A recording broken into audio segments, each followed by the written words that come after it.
오늘 하나님의 말씀은 마가복음 4장 26절부터 34절까지의 말씀. 우리 한 절씩 교독하겠습니다. 또 이르시되 하나님의 나라는 사람이 씨를 땅에 뿌림과 같으니 그가 밤낮 자고 깨고 하는 중에 씨가 나서 자라되 어떻게 그리 되는지를 알지 못하느니라. 땅이 스스로 열매를 맺되 처음에는 싹이요 다음에는 이삭이요 그 다음에는 이삭의 충실한 곡식이라. 열매가 있으면 곧 낫을 대나니 이는 주가스 때가 이르렀음이라. 또 이르시되 우리가 하나님의 나라를 어떻게 비교하며 또 무슨 비유로 나타낼까? 겨자씨 한 알 같으니 땅에 심길 때에는 땅 위의 모든 씨보다 작은 것이로되 심긴 후에는 자라서 모든 풀보다 커지며 큰 가지를 내나니 공중의 새들이 그 그늘에 깃들인 만큼 되느니라. 자, 우리 33, 34절 다 같이 읽어볼까요? 예수께서 이러한 많은 비유로 그들이 알아들을 수 있는 대로 말씀을 가르치시되 비유가 아니면 말씀하지 아니하시고 다만 혼자 계실 때에 그 제자들에게 모든 것을 해석하시더라. 아멘. 오늘 설교를 통하여서 제가 여러분들 마음속에 깊이 새겼으면 하는 단어가 있습니다. 그것은 바로 격려입니다. 격려. 움츠려들고 염려되고 낙심되고 그럴 때 용기와 의욕이 솟아나도록 하는 단어가 바로 격려죠. 오늘은 우리를 격려하시는 예수님을 만나려고 합니다. 우리는 지금 계속해서 예수님께서 비유로 가르치신 것에 대하여서 살펴보고 있습니다. 예수님은 하나님 나라에 대하여서 비유로 가르치셨어요. 33절 말씀을 보니까 그들이 알아들을 수 있는 대로 말씀을 가르치셨다라고 이렇게 말씀합니다.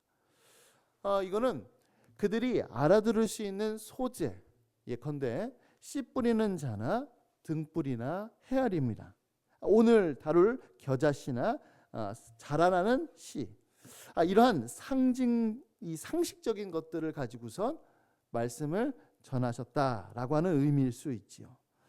아니면 이 말씀은 이런 의미일 수도 있습니다. 그들이 소화할 수 있을 만큼 가르치셨다는 거죠. 만약에 그렇다면은 그들이 말씀을 들었을 때에 그 말씀을 듣고 더 깊은 단계의 깨달음으로 나올 수 있도록 일종의 도전을 하신 것입니다. 예를 들어서 우리가 수학을 가르칠 때 처음부터 미적분을 가르치지 않습니다. 사칙 연산부터 가르치죠. 아무리 뛰어난 일타 강사라도 미적분을 먼저 가르치면 알아들을 수 없습니다. 마찬가지로 예수님은 단계별로 제자들에게 가르치셨죠. 여러분, 예수님에게 있어서 정말로 핵심되는 것이 십자가와 부활이죠. 그런데 주님께서 십자가와 부활을 오시자마자 가르치시지 않으셨습니다. 나중에 가이사라 빌립보에 가서야 그제서야 예수님께서 제자들에게 십자가에서 본인이 죽으실 것과 3일 만에 부활하실 것을 말씀하셨던 것이죠. 이처럼 그들이 소화할 수 있을 만큼 가르치셨다라고 하는 의미일 수 있습니다. 무엇이 되었든지 간에 주님께서는 제자들에게 비유로 가르치셨어요. 그리고 비유로 가르치셨다면은 특별히 제자들에게는 그것을 해석해 주셨습니다. 물론 성경에는 이 비유에 대한 해석이 씨 뿌리는 자의 비유 그것밖에 기록되어 있지는 않죠. 하지만 이 비유는 모든 비유 중에 비유, 그러니까 모든 비유를 이해할 수 있는 열쇠와도 같기 때문에 아마 다른 해석들은 생략하지 않았을까 이렇게 짐작해 봅니다. 하지만 제자들에게는 한 가지 고민이 있었을 것 같아요. 그것은 무엇이냐면 복음의 시작이 매우 미비했기 때문에 그렇습니다. 예수님을 따르는 사람들도 매우 적었고요. 예수님의 12 제자들의 출신은 미천했습니다. 당시 유대의 지도자들, 종교 지도자들은 자신들이 믿고 따르는 그 스승을 죽이려고 하고 이런 상황 속에서 아직 믿음이 연약한 제자들은 낙심할 수밖에 없는 상황이죠. 특별히 12 제자들은 고민이 더 많았을 것 같아요. 주님께서 자신들을 제자로 12 사도로 뽑으신 그 이유 중에 하나는 머지않아 자신들도 예수님처럼 복음의 말씀을 전해야 하는데, 지금 예수님이 말씀을 전해도 예수님을 따르는 무리들이 적은데 자신들이 이 직무를 잘 감당할 수 있을까 고민이 됐을 것 같아요. 그러면 예수님은 어떤 말씀으로 그들을 격려하셨을까요? 오늘 읽은 이 본문 말씀이 바로 그러한 격려의 내용을 담고 있습니다. 오늘 말씀 한번 살펴볼게요. 예수님께서 대중들에게 두 비유로 말씀하셨습니다. 하나님의 나라를 가르치셨죠. 하나는 자라나는 씨 비유이고 다른 하나는 겨자씨입니다. 이 두 비유는 맨 처음에 다뤘던 이 씨 뿌리는 자의 비유, 그것과 비교해서 생각하면 이해하기가 쉽습니다. 씨 뿌리는 자의 비유에서 중요한 건 뭐였죠? 씨보다는 씨가 뿌려지는 밭, 그 밭이 중요했습니다. 그러니까 어떤 밭에 떨어지느냐에 따라서 결과가 달라지는 것이죠. 하지만 오늘 살펴본 이 두 비유에서는 밭의 종류가 별로 관심이 없습니다. 반대로 밭에 뿌려진 씨 자체가 매우 중요해요. 씨가 가지고 있는 생명력, 그리고 씨를 품고 있는 땅에 좀 더 초점을 맞추고 있습니다. 먼저 자라나는 씨에 대해서 한번 살펴보겠습니다. 이 비유에서 나오는 씨, 이 씨는 씨 뿌리는 자에서 나와 있는 그와 동일하게 복음의 말씀, 천국 말씀이에요. 그런데 씨 뿌리는 사람, 씨를 뿌리는 그 사람이 달라요. 씨 뿌리는 자의 비유에서는 씨를 뿌리는 사람이 바로 인자, 예수님이었습니다. 그런데 여기서는 그냥 평범한 사람이에요. 그냥 어떠한 농부입니다. 그런데 독특한 점이 무엇이냐면 씨가 뿌려진 밭의 중요성은 고사하고 그 씨를 뿌리는 농부도 그리 중요해 보이지 않습니다. 심지어 이 농부는요, 무지해요. 27절 말씀을 한번 볼까요? 27절에 보니까 그가 밤낮 자고 깨고 하는 중에 씨가 나서 자라되 어떻게 그리 되는지를 알지 못하였다라고 말씀합니다. 이 말씀만 놓고 보면 농부가 어때요? 이 사람은 하는 일이 없네. 좀 한심해 보이죠. 씨만 뿌려놓고 뭐합니까? 자고 일어나고 자고 일어나고 이런 일만 반복합니다. 물론 실제로 농부는 그리 느긋하지는 않죠. 물을 주기도 하고 잡초를 뽑기도 하고 비료를 주거나 해충을 제거를 할 겁니다. 그러니까 씨가 잘 자랄 수 있도록 부지런히 일을 하겠죠. 그럼에도 불구하고 씨가 자라는 것은 씨가 가지고 있는 생명력, 그리고 그 씨를 품고 있는 땅의 자생력에 있습니다. 그런 의미에서 농부는 이 식물이 자라는 것을 알지 못하는 것입니다. 이 비유는 하나님의 나라가 바로 하나님의 주권, 하나님의 주권에 달려있다라고 하는 것을 강조하고 있습니다. 그러니까 강조점이 다른 거예요. 씨 뿌리는 자의 비유만 놓고 보면은 우리 인간이 중요하구나, 사람의 마음의 상태가 중요하구나 라는 생각을 가질 텐데, 오늘 이 말씀에서 보면은 사람이 중요한 것이 아니라 하나님이 중요하다, 하나님께서 하신다라고 하는 것을 강조하고 있습니다. 인간은 하나님의 나라가 어떻게 생기는지, 언제 시작하고 언제 성장하고 언제 완성하는지, 그 하나님의 오묘하신 계획과 능력을 알지 못합니다. 인간은 아무런 간섭도 할 수가 없어요. 그래서 하나님 나라의 성장은 신비입니다. 신비예요. 여러분, 거듭난 사람이 어떻게 거듭나는지 알 수 있나요? 모릅니다. 바람이 임의로 와서 임의로 불매 그것을 알지 못하는 것과 같이 하나님의 나라는 아무도 모릅니다.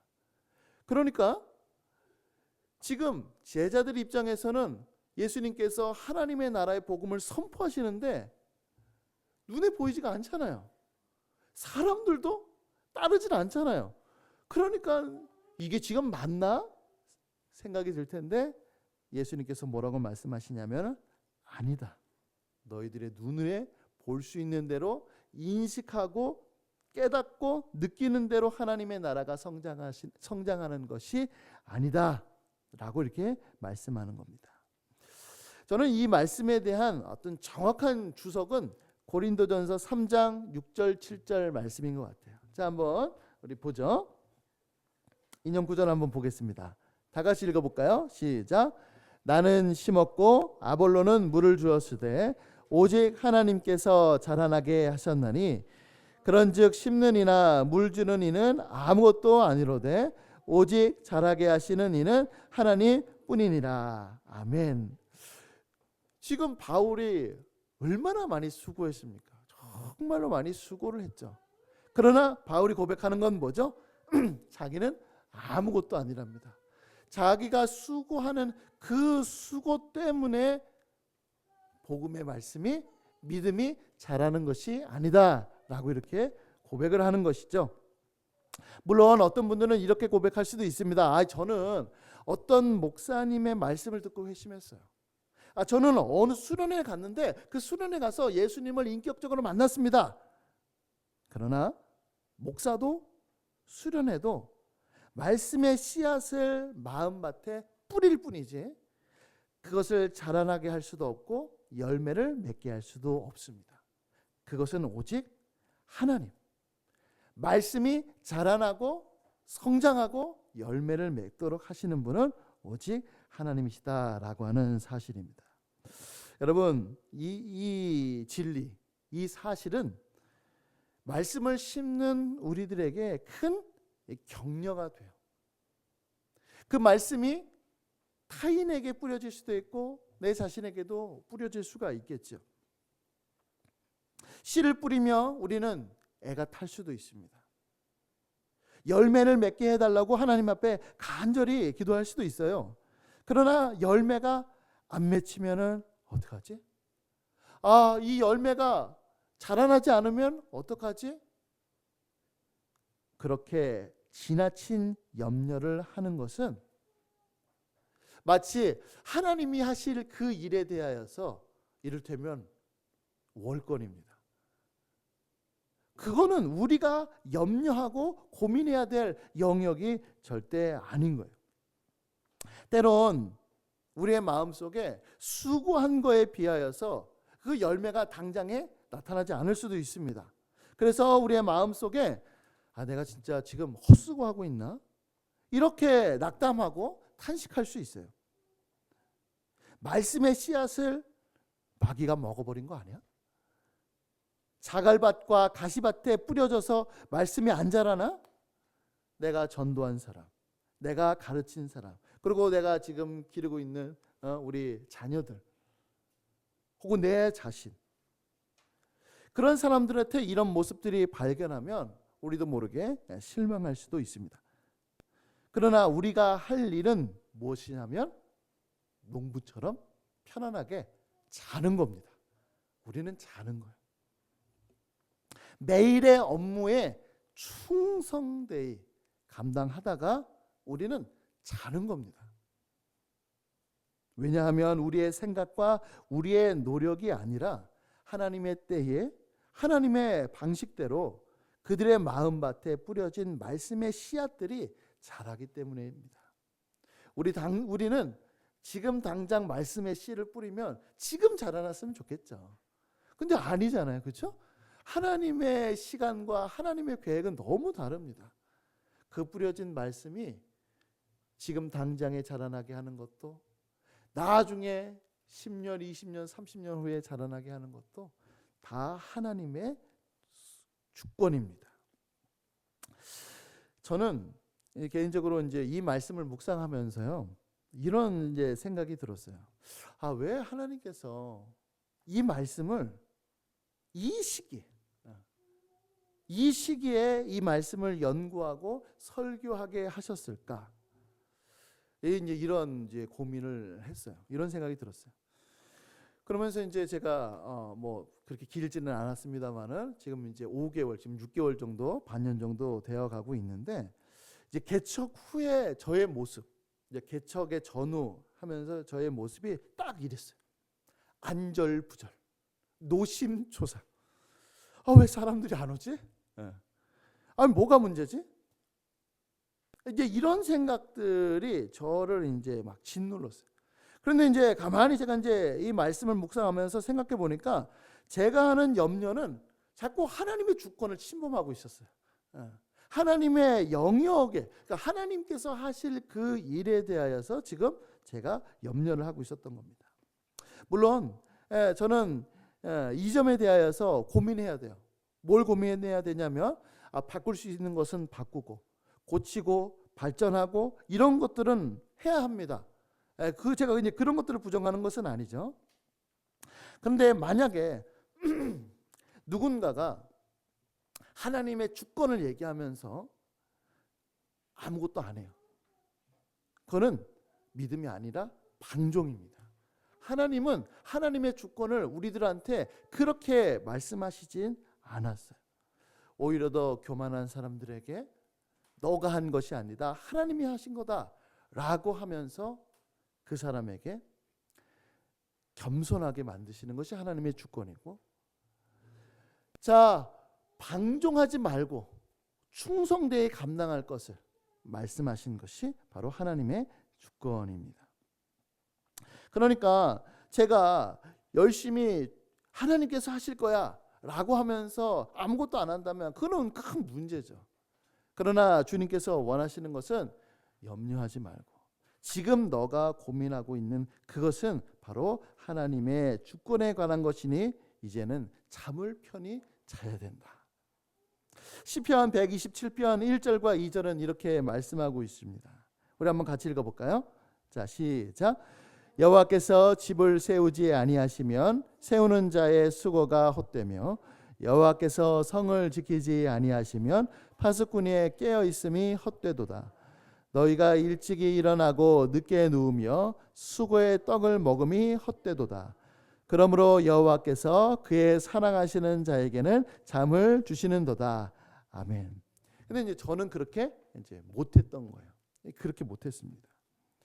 그러나 교회가 성장하고 쇠퇴하는 것은 하나님의 주권입니다. 하나님의 주권이에요. 그것을 가지고 염려하거나 실망하거나 무기력에 빠져서는 안 된다는 것이 바로 이 말씀입니다. 물론 저는 이제 힘들고 어려울 때마다 하나님께서 다시 은혜를 주셨어요. 그래서 사역을 열심히 감당했습니다. 그런데 이제 오늘 말씀을 이제 묵상하면서 이제 확실히 정리가 됐던 것 같아요. 하나님의 교회는 하나님이 세우실 것이고 나는 내게 주어진 그 일에 대하여서 최선을 다하면 되는구나. 하나님께서 나중에 결산하시겠죠. 결산하실 때, 야, 박 목사야, 너 왜 이 교회를 이 정도밖에 성장시키지 않았어? 라고 물어보시지 않을 겁니다. 오히려 내가 너에게 이만큼의 달란트를 주었는데 그 준 달란트만큼 충성을 했느냐, 성실히 감당했느냐 라고 물어보실 것입니다. 왜냐하면 하나님은 우리를 결산하실 때 결과 평가가 아니라 과정 평가로 하시기 때문이죠.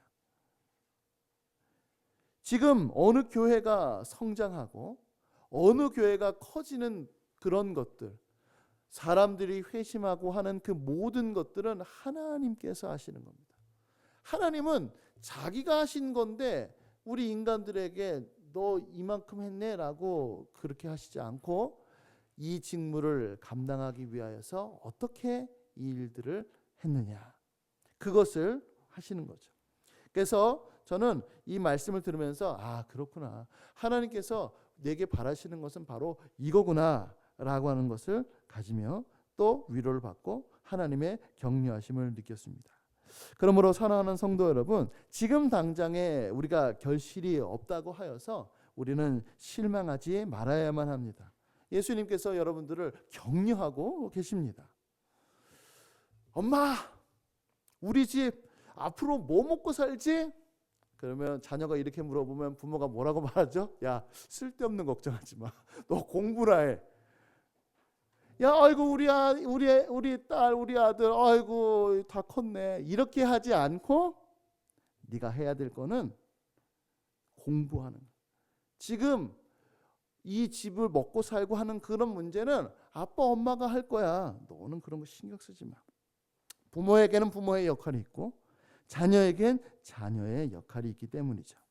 그러므로 우리가 해야 될 것은 바로 이 말씀으로 기운을 차리고 용기를 잃지 말고 하나님께서 하실 일을 기대하면서 하나님께서 우리에게 수확의 소망을 가져다 주시기를, 그러한 말씀으로 우리가 격려를 받기를 예수님의 이름으로 간절히 축복합니다. 두 번째로는 겨자씨 비유에 대해서 한번 살펴보겠습니다. 예수님께서 말씀하신 이 겨자씨는요, 당시에 이제 기름이나 혹은 양념을 위해서 이제 재배되었다고 그래요. 우리가 잘 아는 대로 이 겨자씨의 크기는 매우 작았어요. 제가 뭐 사진을 한번 보니까 모래 한 알 정도 되는 그런 크기밖에 되지는 않았습니다. 이제 하지만 이제 겨자씨를 심잖아요. 그러면 1년 사이에 한 3m 혹은 그 이상 자란다고 그래요. 그러니까 비율로 보면은 굉장히 많이 자란 것이죠. 그리고 그 가지가 굉장히 굵었다고 합니다. 굉장히 굵었어요. 그래서 새가 앉아서 깃들일 수 있을 만큼 그렇게 자라고 굵어졌습니다. 이 비유의 핵심은 바로 무엇이냐면 시작은 하찮지만 그 마지막은 놀라울 것이다, 이렇게 말씀하고 계십니다. 제가 서두에 말씀드린 대로 제자들의 눈에 보기에는 예수님께서 선포하시는 그 하나님의 나라가 매우 작게 느껴졌을 거예요. 예수님도 목수의 아들이죠. 특별히 예수님이 세운 12 제자들의 직업은 어부죠. 누구는 세리죠. 열심당원이죠. 별 볼 일이 사실 없습니다. 게다가 예수님을 정말로 추정하던 사람들은 소수죠. 심지어 예수님의 친족들도 예수님을 외면했습니다. 그러나 예수님께서는 제자들이 실망하거나 혹은 믿음이 부족해서 뒤로 물러가지 않도록 하기 위하여서 겨자씨 비유를 통하여 그들을 지금 격려하고 계세요. 마치 이런 것과 같습니다. 얘들아, 너희들이 보기에 하나님의 나라가 작게 느껴지지? 그러나 이 점을 알았으면 좋겠구나. 하나님의 나라는 겨자씨처럼 작게 시작하지만 한 번 심겨지면 놀라울 정도로 성장한단다. 수십 배, 수백 배, 수천 배로 커진단다. 게다가 겨자씨는 풀인데 가지가 매우 굵어서 그래서 많은 사람들을 품을 수 있을 만큼 성장한단다. 사실 예수님의 이 비유, 겨자씨 비유의 말씀은 예언적 비유입니다. 우리가 잘 알다시피 오순절 성령 강림 이후에 그것이 성취가 되었죠. 예수님께서 부활 승천하시고 난 다음에 다락방에 모여서 예수님께서 약속하신 그 성령을 기다리면서 기도한 사람들이 불과 120명밖에 되지 않았습니다. 그러나 성령 강림 이후에 하나님의 나라는 폭발적으로 성장했죠. 베드로가 설교하자 하루에 3,000명, 5,000명이 회개했습니다. 그래서 당시에 예루살렘 성도들이 얼마였을까?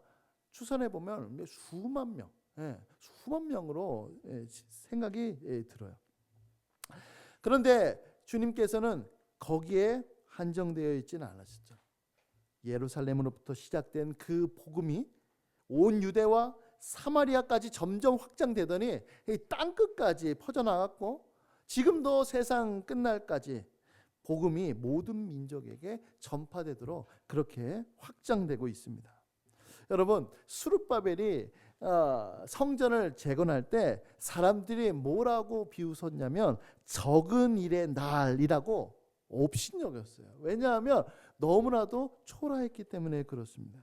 그러나 하나님의 영이 임하시자 순식간에 성전이 재건되었습니다.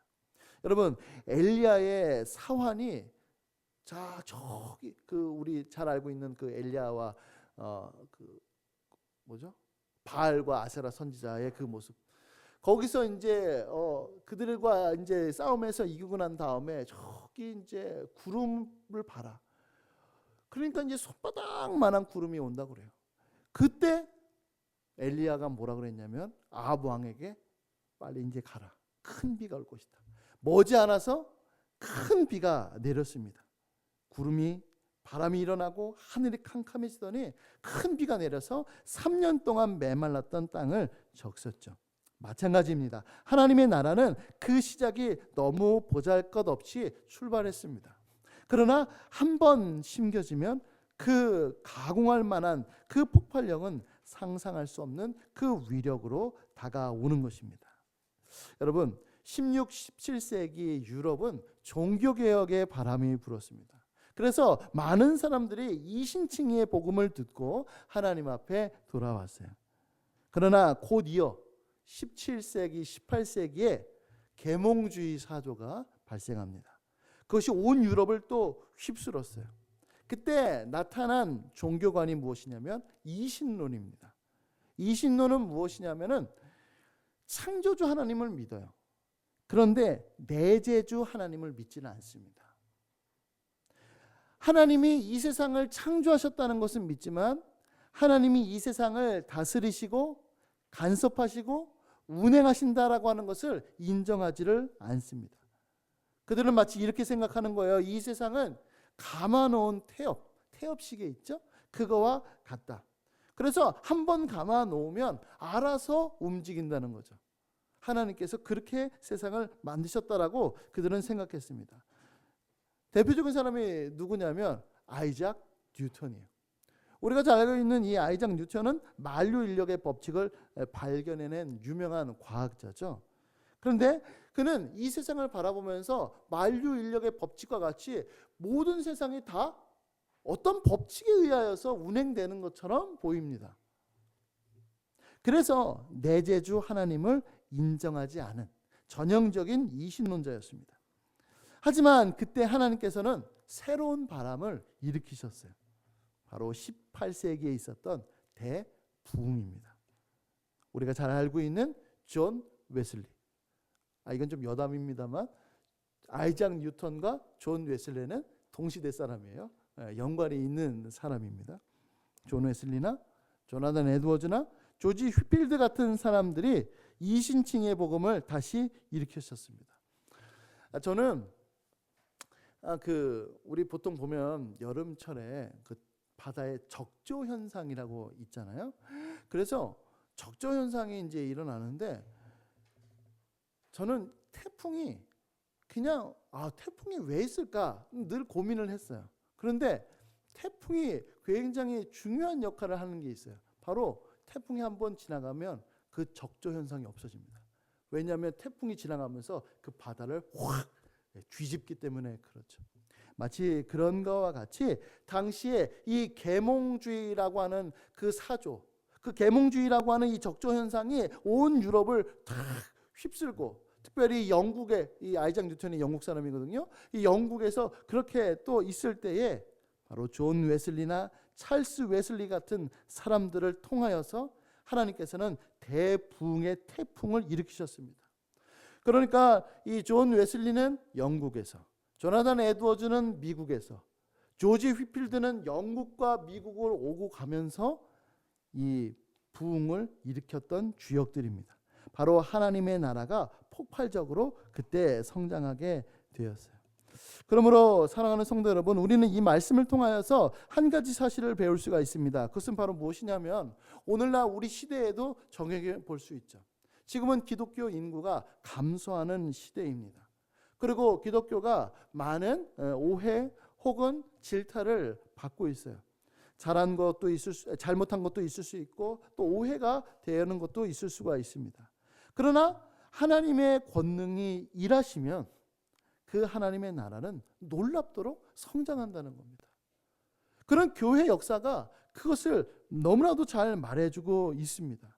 마치 작은 누룩이, 조그마한 그 누룩이 거대한 그 가루 반죽을 다 발효시키는 것과 같이 하나님의 나라는 온 세상을 변화시킬 만한 능력을 가지고 계세요. 초대교회 때도 그랬고 종교개혁 시대 때도 그랬고 18세기 대부흥 때도 그랬고 우리나라는 평양 대부흥 때도 그랬습니다. 지금은 교만한 사람들이 한국 교회를, 하나님의 나라를 비웃고 있습니다. 그러나 하나님께서 예기치 않은 그 때에 아마 그들을 벙어리로 만드실 거예요. 그때까지 우리가 해야 될 것은 무엇이냐면 인내하며 하나님의 때를 기다리면서 우리가 해야 될 일들을 충성되이 감당하면서 잠을 자는 겁니다. 하나님의 권세가 이 세상에 나타날 때까지 세상의 경멸에 항거하면서 우리는 우리의 역할들을 잘 감당하는 것이죠. 저는 이제 우리 교회를 이제 생각할 때 걱정돼요. 이게 되겠나?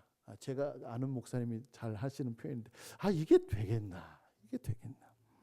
될 이유보다 안 될 이유가 더 많아 보이고 더 커져 보이기 때문에 그렇습니다. 그러나 이 겨자씨의 비유를 보면서 하나님께서 저한테 참 격려를 하시는 것 같아요. 내가 심는 이 겨자씨, 그 말씀의 씨앗이 지금 봤을 때는 모든 풀보다 모든 씨보다 너무나도 작지만 나중에 성장하게 되면 모든 풀보다 커지고 새들이 깃들일 만큼 큰 가지를 낼 만큼의 가공할 힘을 가지고 있다는 겁니다. 그러니까 씨를 뿌리는 사람이 중요한 것이 아니고 씨를 뿌리는 사람이 위대한 것이 아니고 그 씨 자체에 생명력이 있고 그 씨를 자라나게 하시는 그 하나님께 무한하신 능력이 있는 겁니다. 그리고 저는 점점 더 이 한 가지 진리에 대하여서 더욱더 배워가는데요. 고린도후서 4장 7절 말씀 우리 인용 구절 한번 읽어볼까요? 고린도후서 4장 7절 말씀 다 같이 한번 읽어보겠습니다. 시작. 우리가 이 보배를 질그릇에 가졌으니 이는 심히 큰 능력은 하나님께 있고 우리에게 있지 아니함을 알게 하려 함이라. 아멘. 왜 하나님께서 이 보배를 질그릇에 담아 놓으셨을까? 바로 능력이 내 안에 없고 하나님께 있다는 것을 깨우치고 하나님께 의지하도록 하기 위함이 아닌가. 점점 더 그와 같은 배움을 가져봅니다. 제 개인적인 간증을 하나 하고 설교를 마치도록 할 텐데요. 제가 20대 때 남자들은 군대 가잖아요. 그런데 제가 군대를 너무 가기 싫은 거예요. 너무 가기 싫어가지고 어떻게 하면 좋나. 근데 제가 그때 당시에 좀 약간 몸이 아팠습니다. 지금 와서 생각하면 아픈 것도 아닌데 하여튼 아팠어요. 그래서 병원에 이제 가는데 제가 또 하필 그 군대 그 체력 검사하는데 1급이 나옵니다. 이제 빼박이죠. 군대를 무조건 갈 수밖에 없어요. 그런데 그때 제가 목이 좀 아팠거든요. 근데 거기서 혹시 목 디스크로 이제 군대 면제까지는 안 되더라도 이제 그 공익이죠. 거길 갈까. 뭐 그때 그래서 비싼 그 MRI도 찍어가면서 그래서 찍어서 냈더니 2급 나오더라고요. 어쩔 수 없이 현역 가야 되는 거야. 그거 말고 여러 가지 막 검사도 했어요. 했는데 어쨌든 다 정상. 너 가야 돼. 그런데 그때 제 마음속에 갑자기 하나님께서 이렇게 말씀하시는 것 같았어요. 야 현민아, 넌 누구냐? 저 주의 사역자인데요. 그런데 왜 너는 너의 뜻대로 너를 계획하냐? 가서 복음을 전해라. 제 마음 가운데 이런 마음이 확 들었어요. 근데 참 놀랍게도 그 마음이 제 마음속에 생기자 군대를 너무 가고 싶은 거예요. 갑자기 이상하죠. 군대 갑자기 너무 가고 싶은 거예요. 그래서 군대를 갔습니다. 근데 그때 이제 제가 그 군대 가려고 사임하고 이제 동네 교회에서 조금 이제 몇 개월 정도 섬겼대. 이제 그 군대 가는 그 당일에 갑자기 그 이제 담임 목사님이 저한테 오시더니, 제가 이제 그때 당시에 신학생이기도 했고 전도사 생활도 한 걸 아시니까 자기가 큰 볼 일이 있는데 혹시 새벽 예배 설교를 해줄 수 있냐 이거 물어보시는 거야. 알겠다고 해가지고 제가 새벽 예배 설교하고 그 다음에 기도도 열심히 했습니다. 근데 목이 쉬었어요. 목이 갔습니다. 근데 이제 군대 가면 이제 그때 제가 당시 이제 춘천으로 백이 보충대로 갔거든요. 지금은 없어졌지만 갔는데 가면은 고래고래 소리를 지르는 게 해요. 그냥 뭐 훈련병 몇 번 훈련병 이렇게 안 하고 몇 번 훈련병. 그때 제가 완전히 목소리가 안 나오는 거예요. 안녕하세요. 막 이렇게 나오는 겁니다. 그런데 이제 제가 이제 거기 가가지고 거기에 이제 그 보충대 어떤 사람들 중에 어떻게 또 얘기하다 보니까 내가 이제 전도사고 어떤 사람도 신학생이고 저 사람도 신학생이고 이렇게 된 거예요. 그러냐? 알겠다 하고. 근데 그날 그 다음 날인가요? 수요일인데 이제 수요 이제 예배가 이제 있었던 거예요, 군대에서도. 그런데 거기서 어떤 목사님이 맨 앞에서 그러는 거야. 여기 사회생활 할 때 신학생이다, 전도사 사역했다 한 사람 손들어 그러는 거예요. 저는 그래서 당연히 손들었죠. 근데 갑자기 너 나와 그러시는 거예요. 근데 딱 보니까 와, 저만 손들었던 거예요. 아까 얘기했던 사람들은 아무도 손을 안 들었어요. 그래서 저만 나갔어요.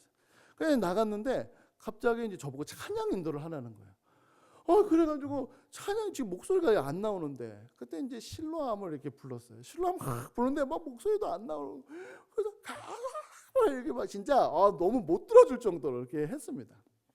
그렇게 하고서 이제 끝났어요. 그렇게 하고 나서 백이보충대에서 이제 거기 제가 이제 강원도 인제 거기에 이제 훈련을 받으러 갔는데 그때 이제 우리 보통 이제 종교 그 활동 종교를 이제 물어보거든요. 그래서 제가 그때 처음 시작이었어요. 당신 종교 뭐냐? 저는 기독교다. 그 다음 기독교입니다. 그 다음 기독교입니다. 계속 그러는 거예요. 그러니까 이제 이 사람들이 그 조교가 이렇게 굳이 안 해도 된다. 없으면 없다고 얘기해도 된다. 그러더니 그 다음에 저는 불교인데요. 그러더니 그 다음에 기독교 딱 얘기를 하는 거예요. 그래서 제가 이제 있었던 한 60여 명 있었나? 거기는 대부분들이 다 이제 기독교로 해서 종교 활동하러 이제 교회로 갔어요. 근데 나중에 알고 보니까 이 사람들이 원래 기독교인들이 아니었어요. 기독교인들이 아니었는데 제가 그 백이보충대에서 찬양한 그 모습을 보면서 교회 가야겠다 이 생각이 들었다는 거예요. 너무 못 불렀는데 그걸 보고 가겠다는 거예요. 그래서 많은 그 사람들이 그때 이제 교회로 갔었습니다. 교회 가고 이제 자대 배치를 받았어요. 자대 배치를 받고 제가 이제 뭘 했냐면 이제 제 사비를 가지고 이제 그 성경책 그때 당시에 쉬운 성경이 처음 나왔거든요. 처음 나와서 조그마한 거가 이제 한 권에 10,000원이었어요. 제가 이제 한 20만 원, 한 20권 사들고 이제 애들한테 주면서 같이 우리 성경 공부 안 할래? 막 딱 했습니다. 제가 그거 하니까 여기서 성경 공부하겠다고 하는 사람들이 다 이렇게 몰렸어요. 같이 성경 공부하는데 제가 이제 그 가던 교회는 이제 제가 대대였고 이제 여단이 있는데 그 조인해서 이렇게 된 교회니까 여단에 있던 사람들 중에 기독교인들 중에서 우리도 성경 공부 가르쳐 달라라고 하면서 그들에게도 이제 성경 공부 가르쳐주고 그렇게 이제 했었습니다. 그런데 이제 제가 군대에서 한 거는 뭐였냐면은 이제 군대 가니까 종교 활동을 해야 되는데 제가 한번 예전에도 말씀드렸을 거예요. 꼭 훈련이 있으면 주일날 종교갱사 가는 그때에 그걸 하는 겁니다. 그걸 하는 거예요. 그래서 제가 이제 가서 이제 그 하사한테 가가지고 이거 좀 이따 하면 안 되냐? 전날에 하든지 종교활동 갔다 오고 나서 오후에 하든지 하면 안 되냐? 그래가지고 제가 그걸 성사시켰어요. 그래가지고 이제 저희 중대는 무조건 종교 행사 갈 수 있도록 제가 이제 했습니다. 그래서 이제 그때 당시에 한 중대 한 50여 명, 60몇 명, 정확히 기억이 안 나는데 그 중에서 거의 뭐 한 60%, 70% 정도, 한 50% 이상은 교회를 갔어요. 다른 중대는 다 안 가는데. 훈련을 나가잖아요. 제가 갔던 훈련은 한 달짜리 훈련이 있었는데 그 훈련을 가면은 그냥 무조건 종교 활동을 갈 수 있도록 제가 이제 확 권면하면서 했습니다. 그래서 훈련 가면은 사람들이 쉬고 그렇잖아요. 근데 그때 저희 중대의 절반 이상은 다 이제 교회 가서 예배를 드렸어요. 근데 제가 이제 그 모습을 보면서 무슨 생각이 들었냐면은 그렇구나. 정말로 그때 제가 신학교 다니고 전도사 1년 하고선 군대 갔는데 알아봐야 뭘 알았겠어요. 그런데 그때 하나님께서 저를 도구로 사용하셨던 겁니다. 그러니까 저의 어떤 특별함 때문에 그들이 교회에 대하여서 좋은 인상을 갖고 복음을 들으러 나온 것이 아니라 하나님께서 하셨다라고 하는 것이 제 마음속에 있어요. 갑자기 이 말씀을 묵상하는데 그 생각이 들었던 겁니다. 그렇지. 그때도 내가 잘나서 한 것이 아니고 마찬가지로 지금도 내가 잘나서 하는 것이 아니라 하나님께서 하시는 것이다 라고 하는 생각이 들었고 제 마음 가운데 하나님께서 격려하신다는 느낌이 들었습니다. 사랑하는 성도 여러분, 말씀을 마치도록 하겠습니다. 우리는요, 여러 가지 일들로 인하여서 시험이 들기도 하고 실족하기도 하고 기운이 빠지기도 합니다. 특별히 제자들처럼 하나님 나라의 시작이 미비해서 고민에 빠질 수도 있습니다. 혹은 내 자신이 질그릇처럼 느껴져서 낙심이 들 수도 있습니다. 그러나 예수님께서는 우리를 지금 격려하고 계십니다. 왜냐하면 심히 큰 능력이 하나님과 우리 주 예수 그리스도께 있기 때문에 그렇습니다. 우리가 전하는 복음의 말씀이 능력이 있고 우리가 속해 있는 하나님 나라가 권능이 있습니다. 그리고 그 능력은 하나님의 때에 하나님의 방법대로 나타내실 것입니다. 이와 같은 믿음으로 신앙의 용기를 얻으시기를 예수님의 이름으로 간절히 축복합니다. 아멘.